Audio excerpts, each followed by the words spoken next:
Hi friends, நாளே பரபரப்பா பேசிட்டு இருக்கக்கூடிய ஒரு விஷயம் வந்து பாத்தீங்கன்னா 131வது அரசியல் அமைப்பு திருத்த சட்ட மசோதா பற்றி. ஓகேங்களா? சோ இது வந்து பத்தி டீடைலா பார்க்க போறோம்.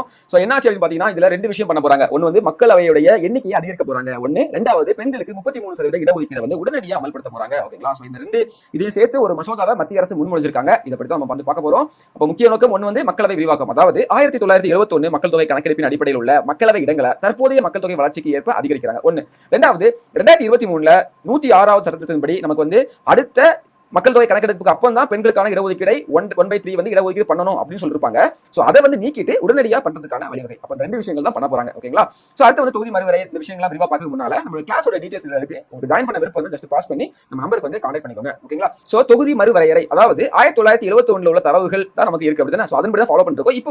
இப்போ இருக்க புள்ளி விவரங்களின்படி தொகுதிகளை மாற்றி அமைக்கிறதுக்கு இந்த மறுவரையறை ஆணையத்திற்கு அதிகாரம் அளிச்சிருக்காங்க. ஓகேங்களா? அதை பற்றி பின்னாடி பார்ப்போம். அதுக்கு முன்னால எந்தெந்த ஆர்டிகல்லாம் திருத்த போறாங்க அப்படின்னா ஆர்டிகல் 81ல ஒரு சேஞ்ச் வரப்போகுது. அதாவது மக்களவையுடைய மொத்த உறுப்பினர்கள் எண்ணிக்கை வந்து அதிகரிக்க போகுது. அப்போ அதுல வந்து ஒரு சேஞ்ச் வருது. அதுக்கப்புறம் சட்டப்பிரிவு 82ல வந்து பாத்தீங்கன்னா அதுல என்ன சொல்லிருப்பாங்கன்னா, அதாவது 2026 பிறகு வரக்கூடிய முதல் மக்கள் தொகை கணக்கெடுப்பு வரை தொகுதி மறுவரையறை செய்யக்கூடாது அப்படின்றத நீக்கிட்டு அப்படின்றத ஃப்ரீஸ் பண்றாங்க. அந்த தடையை வந்து நீக்குறாங்க. அதே மாதிரி ஆர்டிகல் 334 வந்து பாத்தீங்கன்னா பெண்களுக்கான இடஒதுக்கீடு வந்து கொண்டு வரதுக்கான வழிவகை பண்றாங்க. சோ இப்படி மூணு சேஞ்சஸ் வந்து நமக்கு நடக்க போகுது. ஆர்டிகல் 81, 82 அப்புறம் 334A இந்த மூணையும் ஞாபகம் வச்சுக்கோங்க. ஓகே, இப்போ வந்து கம்பேர் பண்ணி சில முக்கியமான விஷயங்களை பார்க்கலாம். ஏற்கனவே நமக்கு 543 இடங்கள் இருக்கு அப்படின்னா சோ அதுல வந்து பாத்தீங்கன்னா 545 இல்ல 542, ஏன்னா வந்து 2 இடங்கள் ஆங்கிலோ இந்தியன் அது முடிஞ்சு.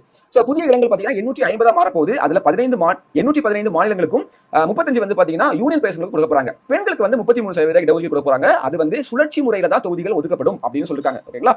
சோ இப்போ வந்து பாத்தீங்கன்னா 1976ல போடப்பட்ட இந்த தொகுதி மறுவரை தடை வந்து இப்போ நீக்கப்படுது. நீக்கினால அதை வந்து பண்ண முடியும். அதே மாதிரி நீதிமன்றம் என்ன சொல்றதுன்னா மறுவரையறை ஆணையம், அதாவது டீலிமிட்டேஷன் கமிஷனுடைய உத்தரவுகளை நீதிமன்றத்திலும் எதிர்க்க முடியாது அப்படின்னு சொல்றாங்க. இந்த டீலிமிட்டேஷன் கமிஷன்ல யாரெல்லாம் இருப்பாங்க பாத்தீங்கன்னா ஒரு தலைவர், அவர் வந்து உச்ச நீதிமன்றத்தினுடைய தற்போதைய நீதிபதியாக இருக்கலாம், இல்ல ஓய்வு பெற்ற நீதிபதியாக இருக்கலாம். ஒன்னு. உறுப்பினர்கள் யாரு பாருங்க, இந்திய தலைமை தேர்தல் ஆணையர் மற்றும் மாநில தேர்தல் ஆணையர்கள் இருப்பாங்க. இணை உறுப்பினர்கள் வந்து பாத்தீங்கன்னா ஒவ்வொரு மாநிலத்திலும் 10 பேர் இருப்பாங்க. 5 எம்பி 5 எம்எல்ஏ இருப்பாங்க. ஆனா அவங்களால வந்து பாத்தீங்கன்னா ஓட்டு, அதாவது ஏதாவது ஒரு முடிவு பண்றாங்கன்னா அதுல வாக்களித்து ஓட்டு போட்டு அந்த முடிவுக்கு சாதகமா நிக்க முடியாது. ஓகேங்களா? சோ இதுல சவால்கள் என்னன்னு பாத்தீங்கன்னா முக்கியத்துவமும் சவால்களும். ஃபர்ஸ்ட் வந்து பாத்தீங்கன்னா நிர்வாக மேம்பாடு. இப்போ ஒரு எம்பிக்கு கீழ வந்து பாத்தீங்கன்னா ஒரு 5 லட்சம் மக்கள் இருக்காங்கன்னா இன்னும் அது அப்படியே குறையும். கரெக்ட்டா? அப்ப நிர்வாக மேம்பாடு பெறும். அடுத்து பெண்களுக்கு வந்து அதிகாரம் கிடைக்குது. ரெண்டாவது.